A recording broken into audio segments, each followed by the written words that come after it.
உத்தரப்பிரதேசத்துல அலகாபாத் உயர்நீதிமன்றம் கொடுத்த தீர்ப்பு இந்தியாவையே ஒரு உலுக்கி இருக்குன்னு சொல்லலாம். அந்த நீதிபதி ராம் மனோகர் நாராயணன் மிஸ்ரா அவர்கள் என்ன மாதிரியான தீர்ப்பு கொடுத்தார், அவர் உண்மையாலுமே நீதியை தான் கொடுத்திருக்காரா என்பது பத்தி தான் இந்த காணொலியில் நம்ம பார்க்க போறோம். நான் உங்களில் ஒருவன் குற்றவை சிவா. இது எழுச்சி உரை. உண்மையை பேசுவோம், அதை உறக்க பேசுவோம். வாங்க காணொலிக்குள்ள போலாம்.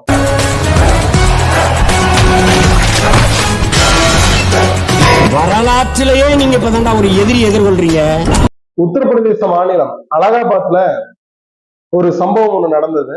4 மாதங்களுக்கு முன்னாடி ஒரு வழக்கு வந்திருக்கு. அந்த வழக்கினுடைய தீர்ப்பு 4 மாதங்கள் கழித்து கடந்த 17ஆம் தேதி, மார்ச் 17ஆம் தேதி அதற்கு ஒரு தீர்ப்பாச்சு.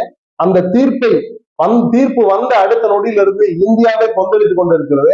இது நீதிதானா, இது உண்மையாகவே நீதிமன்றங்கள் நீதியைத்தான் வழங்குதா என்ற ஒரு கேள்வி பொதுமக்களிடத்திலையும் சமூக ஆர்வலர்களிடத்திலையும் எழும்புறதை நம்ம பார்க்க முடிஞ்சது.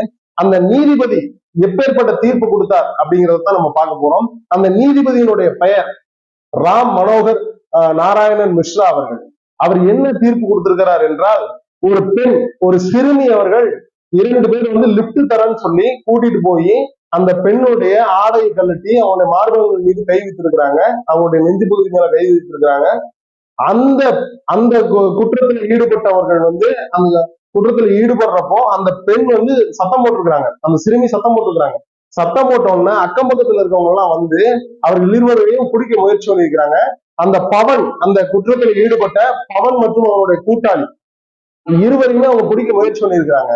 ஆனா அவங்க என்ன பண்ணிருக்கிறாங்கன்னா, கையில துப்பாக்கி வச்சிருந்திருக்காங்க. அந்த துப்பாக்கியை காட்டி எல்லாரையும் மிரட்டி அங்கிருந்து அவங்க தப்பிச்சு போயிருக்காங்க. தப்பிச்சு போனவர்களை காவல்துறை கைது செய்து விட்டது. கைது செய்த உடனே அந்த பாதிக்கப்பட்ட சிறுமியினுடைய உறவினர்கள் வழக்கு கொடுத்திருக்கிறாங்க. அந்த வழக்கிற்கு வந்த தீர்ப்பு என்னவென்றால், இந்தியாவையே உலுக்கிய தீர்ப்பு. உண்மையும் அதுதான். அந்த நீதிபதி ராம் மனோகர் நாராயணன் மிஸ்ரா அவர்கள் சொல்றாரு, பெண்களுடைய ஆடையை கிழிப்பதும் மார்பகங்களில் கை வைப்பதும் பாலியல் வல்லுறவில் வராது என்று பதிவு செய்யறாரு. அப்ப இங்க நீதி எப்படி வழங்கப்பட்டிருக்குது? எப்படி வழங்கப்பட்டிருக்குது? நிதிக்காக நீதி வழங்கப்பட்டிருக்குதா? அப்படித்தானே பார்க்க முடியும். நிதிக்காக மட்டுமே தான் நீதி வழங்கப்பட்டிருக்குது. உண்மையாலுமே இந்தியாவில் நீதிகள் சரியாக வழங்கப்படுகிறதா என்ற கேள்வி எப்போதுமே நமக்கு இருந்துட்டே இருக்கு, எப்போதுமே இருந்துட்டே இருக்கு. நீதிமன்றத்துக்கு போய் இங்க தமிழ்நாட்டுல ஒரு குற்றம் செய்து விடுகிறார் என்றால், இங்க இருக்கக்கூடிய நீதிமன்றத்துல அவரு தண்டிக்கப்படுறார். அவர் உச்ச நீதிமன்றத்துல வழக்கு தொடுத்தா அவர் விடுதலை செய்யப்படுறார். அப்படித்தானே நீதி வழங்கப்பட்டிருக்கு. இங்க காட்சிக்காக ஒரு நீதியும் நிதிக்காக ஒரு நீதியும் தானே வழங்கப்பட்டிருக்கு. அதான உண்மையும் கூட. அப்பேற்பட்ட தீர்ப்பை வழங்கின அந்த ராம் மனோகர் நாராயணன் மிஸ்ரா அவர்களை உச்ச நீதிமன்றம் தலை மேல ஓங்கி ஒரு குற்றம் ஓங்கி ஒரு தானாக முன்வந்து உச்ச நீதிமன்ற சஞ்சீவ் கண்ணா அவர்கள் தானாக முன்வந்து இந்த வழக்கு எடுக்கிறாங்க. உச்ச நீதிமன்றம் தானாக முன்வந்து இந்த வழக்கு எடுக்குது. வழக்கு எடுத்த உடனே இருவர் கொண்ட அமர்வு, மதிப்புக்குரிய PR கவாய் அவர்களும் அகஸ்டின் ஜார்ஜ் அவர்களும் இந்த வழக்கு தானாக முன் எடுக்கிறாங்க. எடுத்து விசாரிச்சப்போ இந்த வழக்குக்கான தீர்ப்பு, வழங்கப்பட்ட தீர்ப்பு என்பது ஒரு கருமொழிங்கிறாங்க. அவங்க சொன்னது அப்படித்தான். ஒரு அறத்தின் பக்கம் நின்று ஒரு தீர்ப்பு வழங்கல என்கிறாங்க. மனிதாபிமானமற்ற உணர்ச்சியற்ற ஒரு தீர்ப்பு என்கிறாங்க. அப்படித்தான் சொல்றாங்க. தொடர்ந்து இங்க இந்தியாவில் நீதிகள் இப்படித்தான் வழங்கப்பட்டு கொண்டிருக்கிறது, இப்படித்தான் வழங்கப்பட்டு கொண்டிருக்கிறது.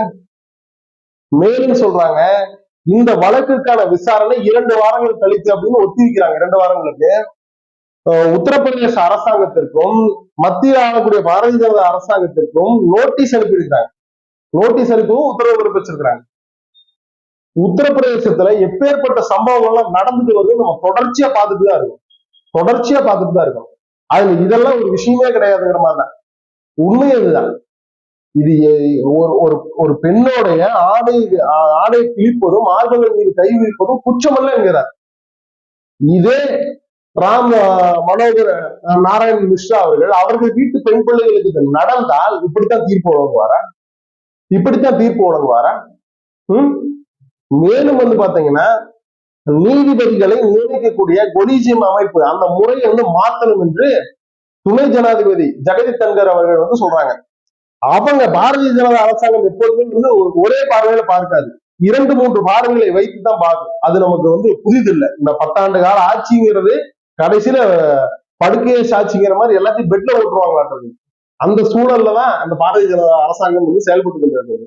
அவர் என்ன சொல்ல வர்றாருன்னு கேட்டீங்கன்னா, ஜெகதீப் தன்கர் அவர்களும் உள்துறை அமைச்சர் அமித்ஷா அவர்களும் பிரதமர் மோடி அவர்களும் தான் நீதிபதிகளை நியமிக்கணும் அப்படிங்கிற மாதிரி சொல்ல வர்றாரு. இது எப்பேற்பட்ட ஒரு கேவலமான செயல். எப்படி இந்த நீங்க நீதிமன்றங்களைத்தான் இப்ப வரைக்கும் முழுமையாக மக்கள் நம்பிட்டு இருக்கிறாங்க. உண்மை அதுதான். இங்க சட்ட ஒழுங்கை பார்க்கக்கூடிய காவல்துறையோ அல்ல அரசாங்கங்களையோ நம்பல, நீதிமன்றங்களை தான் இறுதி எங்களை காப்பாத்திடுவோம் அப்படிங்கிற மாதிரி நீதிமன்றங்களை தான் நம்பி, அந்த நீதிமன்றங்களையே நீங்க உங்க கைக்குள்ள வச்சுக்கணும்னு நினைக்கிறீங்க. அப்படித்தானே? அப்படித்தானே? இதற்கு நீதிமன்றங்களும் நீதிபதிகளும் ஒத்துக்குவாங்களான்னு தெரியல. இது வந்து நீதிமன்றத்திற்கும் பாராளுமன்றத்திற்கும் ஒரு மிகப்பெரிய சர்ச்சையை ஏற்படுத்தும் அப்படிங்கிறதா நிதர்சனமான உண்மை. அந்த பாதிக்கப்பட்ட சிறுமிக்கு வந்து சரியான நீதி கிடைக்கணும், அந்த குற்றச்சம்பவத்தில் ஈடுபட்ட பவன் அவனுடைய கூட்டாளிக்கும் உரிய தண்டனை கிடைக்கணும் அப்படிங்கிறதுதான் நம்மளுடைய வேண்டுகோளாகவும் இருக்குது. நம்ம மேற்கொண்டு இதுக்கு நீதி கிடைக்காத பட்சத்துல கண்டிப்பா களத்துல நின்று நம்ம அந்த சிறுமிக்காக போராடும் போதுல எந்தவித ஐயமுமே கிடையாது, எந்தவித ஐயமுமே கிடையாது. இங்க இருக்கக்கூடிய டிராவிடியன் ஸ்டாக்ஸுக்கும் பிஜேபிஎன் ஸ்டாக்ஸுக்கும் எந்த விதமான வித்தியாசமுமே கிடையாது.